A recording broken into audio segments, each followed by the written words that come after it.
नमस्ते। आज मेरे साथ प्रताप चंद्रा साहब हैं। बहुत दिनों बाद मैं कहूँगा पकड़ में आए हैं। और प्रताप जी को मैं इसलिए मतलब इसको सैल्यूट करता हूँ कि इलेक्शन कमीशन में, हमारे इलेक्शन प्रोसेस में, बल्कि कमीशन नहीं, जो हमारी चुनाव की पूरी प्रक्रिया है उसमें बिल्कुल मैं कहूँगा कछुए की चाल से चलते चलते चलते ये बहुत लैंडमार्क जजमेंट्स करवाए हैं। पंचायत के चुनाव में वो जजमेंट लागू हुए, और इस बार अभी ये जब आ रहे हैं तो मैं इसलिए इनसे मैंने कहा कि भाई एक दिन इस पे बात कर लीजिए, लोगों को समझाइए। पहली बार अब जो आपके प्रत्याशी हैं उनकी फोटो भी आप देखेंगे, उसके रिप्रिकॉशंस क्या हैं, वो लड़ाई कितनी लंबी थी, उसको लंबी प्रक्रिया है और ये बहुत टाइम कंज्यूमिंग होती है। प्रताप जी को इससे कोई ना पॉलिटिकल फायदा मिल रहा है, ना कोई फाइनेंशियल फायदा है, ना, लेकिन इनको ये लगता है कि भारत के नागरिक होने की वजह से ये इनकी मूल जिम्मेदारी है कि हमारा जो इलेक्शन प्रोसेस है, जो मतदाता है, उसको एक सही ढंग से अपने प्रतिनिधि को चुनने का मौका मिले बिना किसी बायस के। प्रताप जी, अब इसी से अभी ये जो आपका एक डिसीजन आया है कोर्ट से, वो जरा समझाइए वो क्या डिसीजन है, उससे क्या फर्क पड़ेगा। देखिए, अभी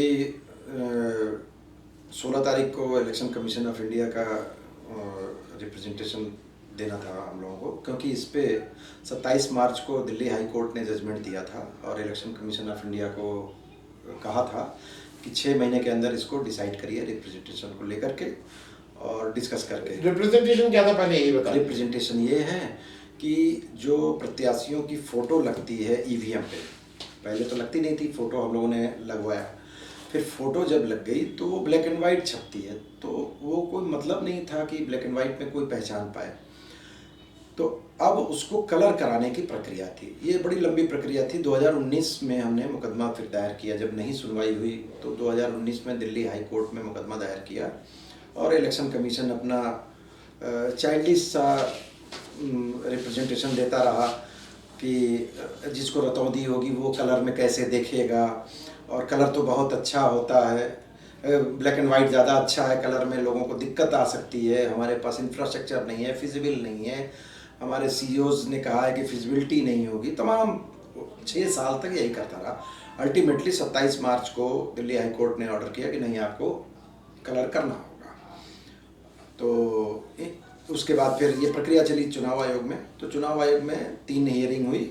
लास्ट हियरिंग अभी 16 तारीख को 2 दिन पहले किया गया, तो 16 तारीख को हियरिंग हुई, उसमें कल जजमेंट आ गया और उसमें ये कहा गया कि ये नहीं है, कलर फ़ोटो लगाई जाएगी, ईवीएम पे जो प्रत्याशी होंगे उनकी फ़ोटो कलर हो जाएगी। हालांकि इस मुकदमे में मैं आपको बता दूं कि 2 प्रेयर थे और 2 इशू थे, एक कलर फ़ोटो लगाने का और दूसरा हमने ये कहा था कि मैं चुनाव लड़ूं तो मुझे सिंबल नहीं चाहिए, इसका ऑर्डर कर दिया जाए। वही क्योंकि चुनाव आयोग ने एक चिट्ठी दिया था, उस चिट्ठी को लगा दिया गया कि सिंबल वाली बात भी अभी मैं दर्शकों आपको समझाऊंगा, क्योंकि वो भी एक बड़ी जानकारी है जो आपसे एक बार फिर से रिफ्रेश करेंगे। प्रताप जी इस पे बहुत मास्टरी है, उस पर भी एक अलग से जानकारी करेंगे। हाँ, उस पर अलग अभी बात करेंगे। तो उसमें क्या हुआ कि हमने सिंबल कहा कि ठीक है, सबका नहीं, अगर आप हटा रहे हो मेरा तो हटा ही दो, क्योंकि आपने लिख करके दिया है कि सिंबल एक फैसिलिटी है वोटर को जो अपने प्रतिनिधि को पहचान कर वोट दे सके। तो जब मेरी फ़ोटो लगने लगी है तो ऐसा कोई वोटर नहीं है जो मुझे देना चाहता हो और पहचान करके वोट ना दे सके, लिहाजा मुझे सीटी, बांसुरी, डमरू, कलछुल, कड़हिया की आवश्यकता क्यों होनी चाहिए। तो इस पे चुनाव आयोग भी एग्री था पिछले 2 सुनवाई में, और उसका कहना था हाँ ठीक है, लेकिन अभी तक उसने किया नहीं है। फिर अब 27 तारीख को चूँकि उसकी मियाद पूरी होगी तो फिर से हाई कोर्ट हम जाएंगे और चुनाव चिन्ह हटाएंगे। इसमें ये लड़ाई हमारे लिए महत्वपूर्ण क्यों है ये मैं बता दूँ। कलर फ़ोटो लगने से पहली फ़ायदा ये हुआ कि पूरे हिंदुस्तान के नागरिकों को उनका चुनाव चिन्ह मिल गया आज के डेट में। अब आपको चुनाव चिन्ह मांगने की ज़रूरत नहीं है, आपका चेहरा ही आपका चुनाव चिन्ह है जो ईवीएम, ये मैकेनिज़्म है ना, तो मैकेनिज़्म में किसी के चुनाव चिन्ह की आवश्यकता नहीं है। अब आप काम करिए, जैसे आप अगर डॉक्टर हैं, आपके यहाँ 100 मरीज़ रोज़ आते हैं, आप रिप्रेजेंटेशन देना चाहते हैं तो आप कह सकते हैं कि हम चुनाव लड़ेंगे। पहले क्या होता था सिनेरियो में कि वो कहते थे कि मैं चुनाव लड़ूंगा और गरीब लोग या जो भी लोग आते थे तो कहते थे डॉक्टर साहब बता दीजिएगा कि क्या चुनाव चिन्ह है। डॉक्टर साहब बता ही नहीं पाते थे, 10 दिन में क्या बताएंगे। चुनाव हो जाता था। और उनको पता भी नहीं होता किसको बताने जाना है। लेकिन आज के डेट में सिनेरियो जब बदल गया तो डॉक्टर साहब कहेंगे कि हम चुनाव लड़ेंगे, मेरे को पहचान रहे हो ना, गाय साहब 3 घंटे से बैठे हैं, आप ही को देख रहे हैं, तो हमको फोटो देख लेना और वही चुनाव चिन्ह है हमारा। ये वो बता सकेंगे। ये देखा जाए तो अपने आप में बड़ी चीज है। मैं नहीं प्रताप जी, उससे पहले क्योंकि वो इससे रिलेटेड है, मैं दर्शकों को बता दूं कि प्रताप जी का वो मूल को पकड़ के चलना है, बेसिक चीज़ों की बात कर रहे हैं। इनका ये मानना है कि चुनाव चिन्ह नहीं होने चाहिए, क्योंकि चुनाव चिन्ह होने से जो देश की पुरानी इस्टेब्लिश्ड पार्टीज हैं, जो बड़ी पार्टीज हैं, उनको एक एडवांटेज मिलता है और लेवल प्लेइंग फील्ड नहीं रह जाती है, क्योंकि वो साल भर अपने चुनाव का प्रचार, उस पर जरा एक जानकारी दे दीजिए। और वो असली आपका जो, जिसको कहते हैं ना कि आपका ध्येय वो है कि इस देश में चुनाव चिन्ह हटना चाहिए। हुआ क्या था कि जब हम लोगों की बात हुई थी तो उन्होंने कहा कि चुनाव आयोग ने पहले कि बात उनकी सही भी थी कि अगर चुनाव चिन्ह हटा देंगे हम तो जो अनपढ़ व्यक्ति है वो आकृति पहचानता है। तो अनपढ़ व्यक्ति को, ये बात 2014 की है जब शुरू हुआ ये सब। हाँ, 2014 में उन्होंने कहा, उस समय HS ब्रह्मा जी हुआ करते थे चुनाव आयुक्त। तो उन्होंने कहा कि जब अनपढ़ आदमी कैसे देख करके वोट देगा अपने प्रतिनिधि को। बात सही है। तो जब फोटो लगाने की बात आई तो यही आई थी कि हम सबको चुनाव चिन्ह तो दे नहीं सकते हैं और गैर बराबरी है, लिहाजा हम फोटो लगा देते हैं ताकि सबका अपना चुनाव चिन्ह हो जाएगा। ये HS ब्रह्मा जी के वर्ड्स थे। बात बिल्कुल सही है, लेकिन वो प्रोमिनेंट नहीं थे। कलर होने से प्रोमिनेंसी आएगी, यानी कि हमको अगर चुनाव चिन्ह हटाना है तो उसका विकल्प तो देना पड़ेगा। अब जो ऑर्डर आया है ये एक विकल्प बन गया। आज के डेट में जब हम कोर्ट में अब अगली हियरिंग में जाएंगे तो हम कह सकेंगे कि साहब चुनाव चिन्ह की अब आवश्यकता है नहीं, अब रेलिवेंट नहीं रहा। पहले जरूरी था क्योंकि केवल ब्लैक एंड वाइट फोटो से उसको मिट आउट नहीं किया जा सकता है। अब वो मिट आउट हो जाएगा क्योंकि कलर फोटो लग गई है। तो अब इस बात में बल आ गया कि चुनाव चिन्ह अब हटा दीजिए क्योंकि उसकी ज़रूरत नहीं है। अब ज़रूरत के आधार पे हम लोग इस बात को, एक्चुअली चुनाव चिन्ह जो है ना, पॉलिटिकल करप्शन का एकमात्र रास्ता है। सबसे महंगा चुनाव होने लगा क्योंकि चुनाव चिन्हों को खरीदा जाने लगा, यानी कि टिकट को। कमल हाथी पंजा जो नहीं चल सकता है साइकिल, उसकी भी दाम लगा हुआ है, जो झाड़ू है उसकी भी, किसी के भी ये चुनाव चिन्ह बिकने लगे। अब जो कैंडिडेट खरीद करके लाएगा चुनाव चिन्ह, वो जब प्रतिनिधि बनेगा तो उससे ईमानदारी की उम्मीद नहीं कर सकते।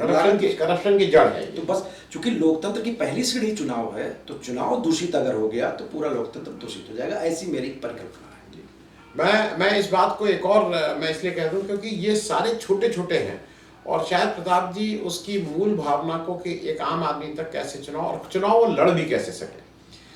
एक और इम्पोर्टेंट चीज़ है जिस पे आज नहीं चर्चा करेंगे, उसको मैं इस जानबूझ के उसको रोक के रखा हूँ क्योंकि उस पर भी प्रताप जी बहुत लंबे समय से लड़ रहे हैं। जो चुनाव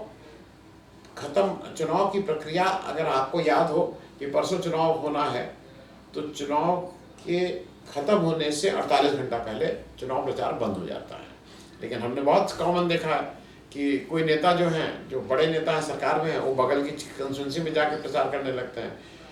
उस दिन पूरे फुल पेज के एडवर्टीजमेंट निकलते हैं। तो ये सारा कुछ माहौल है, उस पर भी बात है, लेकिन आज उस पर नहीं बात कर रहे हैं, उस पर किसी और दिन। प्रताप जी, ये जरा मैं इसलिए इस चीज़ को कर लूँ कि ये कुछ हद तक जो पंचायत के चुनाव होते हैं उसमें चारा या फ्री चुनाव से वो दे दिए जाते हैं, फ्री सैंपल दे दिए जाते हैं, उससे एडवांटेज है। देखिए, यही तो इस देश में त्रासदी है। चुनाव 2 तरीके का है। एक तरीके का चुनाव होना चाहिए ना, पैटर्न जब प्रधानी का चुनाव होगा तो उसमें फ्रीज कर दिया जाएगा। एस्टेब्लिश सिंबल, जो रिजर्व सिंबल है उसको नहीं दिया जाएगा, यानी कमल हाथी पंजा वगैरह ये सब जो रिजर्व है इनको नहीं दिया जाएगा। ये एक तरीके का चुनाव हो गया। जब वहीं आप MP MLA में आएंगे तो वो ओपन कर दिया जाएगा। तो पहले तो 2 चुनाव में या तो वो गलत है या तो ये गलत है, एक कर लो भाई।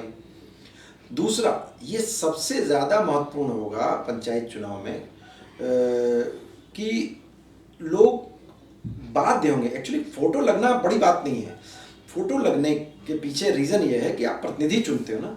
प्रतिनिधि आज 5 साल में खोजे नहीं मिलता है, क्योंकि वो सिंबल के पीछे छुपा होता है। लेकिन आज के डेट में वो लोग जो जनता के बीच में काम कर रहे होंगे, जिनकी पहचान होगी, वो नेता हमको मिलेगा, जो मिलना बंद हो गया था, क्योंकि फोटो से लोग पहचान करके उसको वोट दे। किसी पार्टी ने भी किसी को वोट नहीं दिया, टिकट नहीं दिया बेईमानी या किसी भी कारण से, हाँ, तो वो खुद बगावत करके लड़ जाएगा और कहेगा कि हमको तो सारे लोग जानते हाँ, हैं, मतलब भाई हम पूरे साल काम किए, हमारा चेहरा ही मेरा चुनाव चिन्ह, यही नारा लगेगा।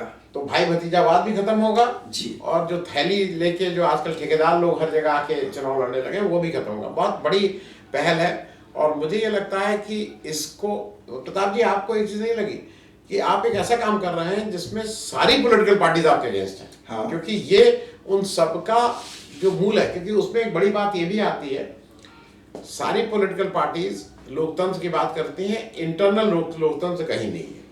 ये एक अजीब सा इस देश का वो है, तो प्राइवेट लिमिटेड कंपनीज और जिसको कई तो प्रोप्राइटरशिप कंपनी है भाई, एक दो को छोड़ दीजिए प्राइवेट लिमिटेड है भाजपा और कांग्रेस, उसके अलावा तो सब प्रोप्राइटरशिप कंपनी है।